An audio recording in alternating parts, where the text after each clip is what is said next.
শখের পুরুষরা কখনো কখনো বড় অদ্ভুত হয়।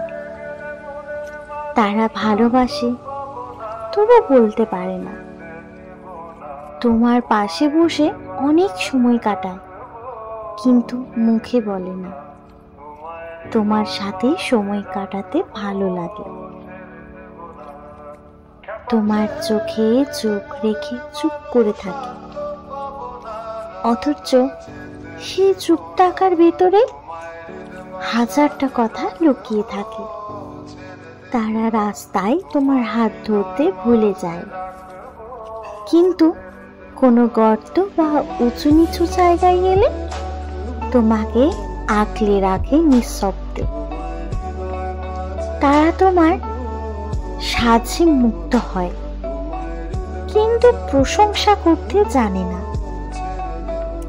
তারা তোমার রান্না খেয়ে সন্তুষ্ট হয়, কিন্তু সেটা মুখে আনার মতো ভাষা খুঁজে পায় না।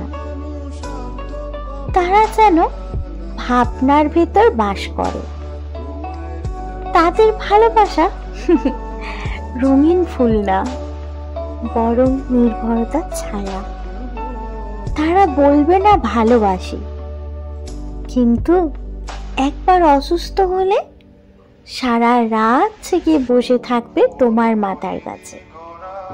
তারা কখনো খোঁজ নিয়ে বলবে না তুমি খেয়েছো, কিন্তু তোমার প্রিয় খাবারটা আনতে দোকান থেকে ফেরার সময় হঠাৎ বাজার ঢুকে পড়বে।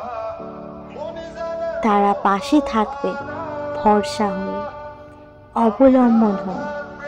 তবু সেই থাকার গল্পটা কোনো শব্দে সাজানো থাকে না। পুরুষরা হয়তো সব সময় আবেগ দেখাতে পারে না। তাদের ভালোবাসা চোখে কম, কাজে বেশি। তারা চিৎকার করে বলে না তুমি আমার কতটা প্রিয়, কিন্তু জীবনে সেই প্রিয় মানুষটাকে আসলে রাখে নিজের মতো করে। তাদের এই নিরুদ্ধা ভালোবাসার ভেতরেই হয়তো সবচেয়ে গভীর ভালোবাসাটা লুকিয়ে থাকে। আর সেই ভালোবাসাটাই হয়তো সবচেয়ে সত্য।